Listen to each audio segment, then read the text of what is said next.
welcome back to Square Off. It was the best of weeks and the worst of weeks for Jeff Flake challenger Kelli Ward. She got more money from people from Donald Trump's allies, but there was that mailer she sent out using an image of Kathy Griffin holding up the severed head of Donald Trump. Constantine, you're a big mailer guy. Is that something you would have sent out?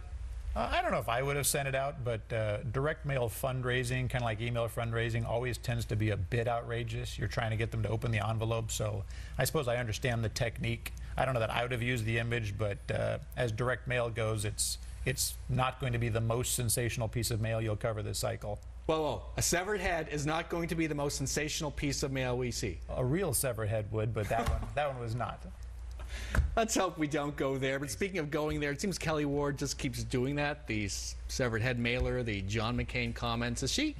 How badly do you think she's hurting herself with Republican voters? You know, I think we're living in an interesting time in politics, and it doesn't really matter what a candidate does during the primary.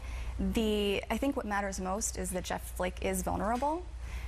So, you know, you're going to, like Constantine said, probably see some more crazy things. And at the end of the day, you know, Jeff Flake is still going to need to be worried about winning a primary in Donald Trump's Republican Party. So we have two Trump allies helping out Ward this past week. Robert Mercer, hedge fund billionaire, Trump ally, delivering $300,000 to a PAC of hers. Another pro-Trump PAC now getting involved. Does this tell you, Constantine, that Donald Trump is edging toward formally backing Kelli Ward?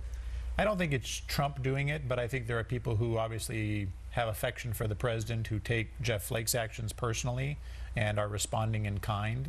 So it's what Flake does is attracting support to Kelli Ward, but I don't think the White House has settled on someone yet. I think when they settle on someone, we're going to know. Trump has a way of dealing rather directly with these things. Okay, yes or no? Is Kelli Ward the one they're going to settle on, that Donald Trump's going to anoint?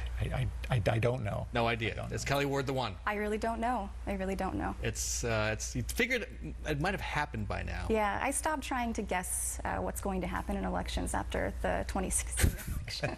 Good advice.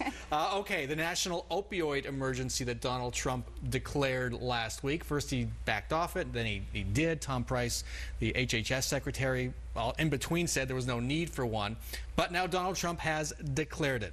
Doug Ducey here in Arizona already declared it about a month and a half ago. Will the national emergency have any impact on what's going on in Arizona? Bram, words are nice, that's great, but you know, the only thing that's going to make an impact is direct legislative action.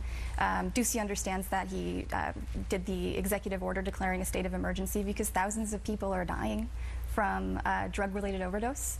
And until we enact policies that rehabilitate these people struggling with drug addiction instead of incarcerating them, we aren't really doing much. Trump make a difference on this? Not really. The governor's leading on the issue, and so I think Arizona's already taking action. During the Obamacare debate, there was talk about billions of dollars at stake that could be used to help fight the opioid epidemic. Isn't that a way that Trump can play a role getting that money to the states? Possibly. And yet that's being held up. Yeah, it's quite frustrating to see that we are just letting these individuals, again, by the thousands, die from something that could be easily treated through rehabilitation. All right, great discussion. We're going to move on.